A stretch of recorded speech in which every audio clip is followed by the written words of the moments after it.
The traditional festive dessert is now taking on all sorts of shapes and forms. Yes, this year the Yule log is no longer necessarily a log. Pastry chefs have been dreaming up all sorts of ways to give it a makeover.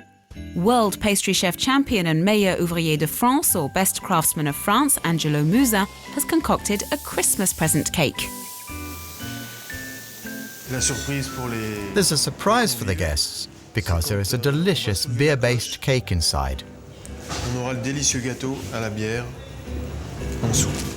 It has an original look and also original ingredients. This particular cake was created for a famous Belgian beer. The base is a layer of apple sponge, which is then covered with an apple and apricot puree, then another layer of apple sponge. The pastry chef then adds a beer mousse, which makes up 40% of this dessert and which gives it its character. We heat up the beer with some orange peel. The beer has a very fruity, spicy flavour and marries very well with the fruit I've added.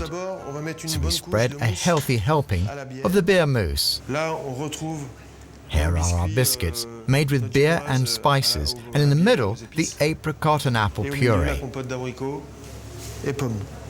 And then we add a bit more mousse. And it's topped off with a speculoos crunch. The cake is then left to chill in the freezer before Angelo Musa sprays on the beer icing. The chocolate box is also decorated. People are growing a bit tired of the traditional Yule log, so why not try something new? It makes a change. It's pretty impressive to look at and still just as festive. It's a playful nod to Christmas presents and a modern interpretation of the festive season. Originally, the Yule log was a log burned in the hearth as part of traditional Christmas celebrations in the 12th century, and the embers were kept to chase away bad spirits. It wasn't made into a cake until the end of the 19th century. Every year, Gérard Mulot has 15 or so on offer in his Parisian boutique, but for the past 25 years, the star dessert in his patisserie has been the boule de neige, the snowball. This cake is hugely popular.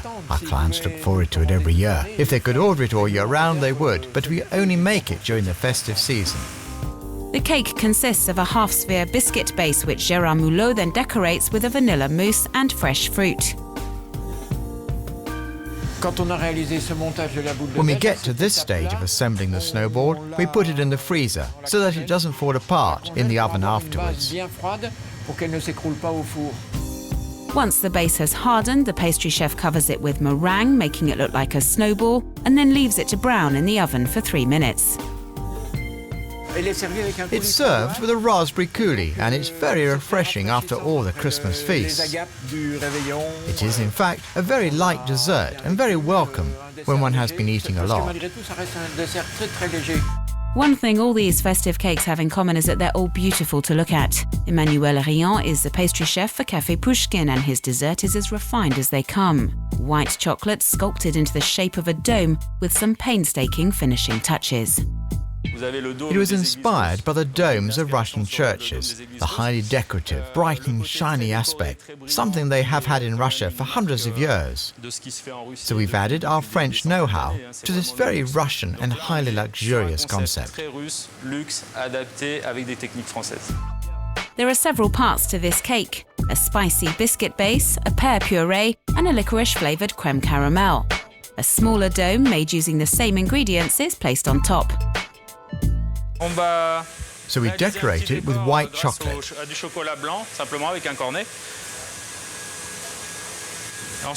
And we place it on the cake we've prepared earlier. The decoration on the inside is just as detailed as on the dome itself. It's like a piece of jewellery and makes quite a change from the Yule log. They don't have Yule logs in Russia, so we dream up other festive desserts. These sophisticated cakes come at a price. The Café Pushkin Dome serves 7 and costs 56 euros. Gérard Mulot's Snowball serves 6 and costs 42 euros. And Angelo Musa's beer-based cake also serves 6 and costs 45 euros. But do be warned, this is a limited edition and only available until the 31st of December.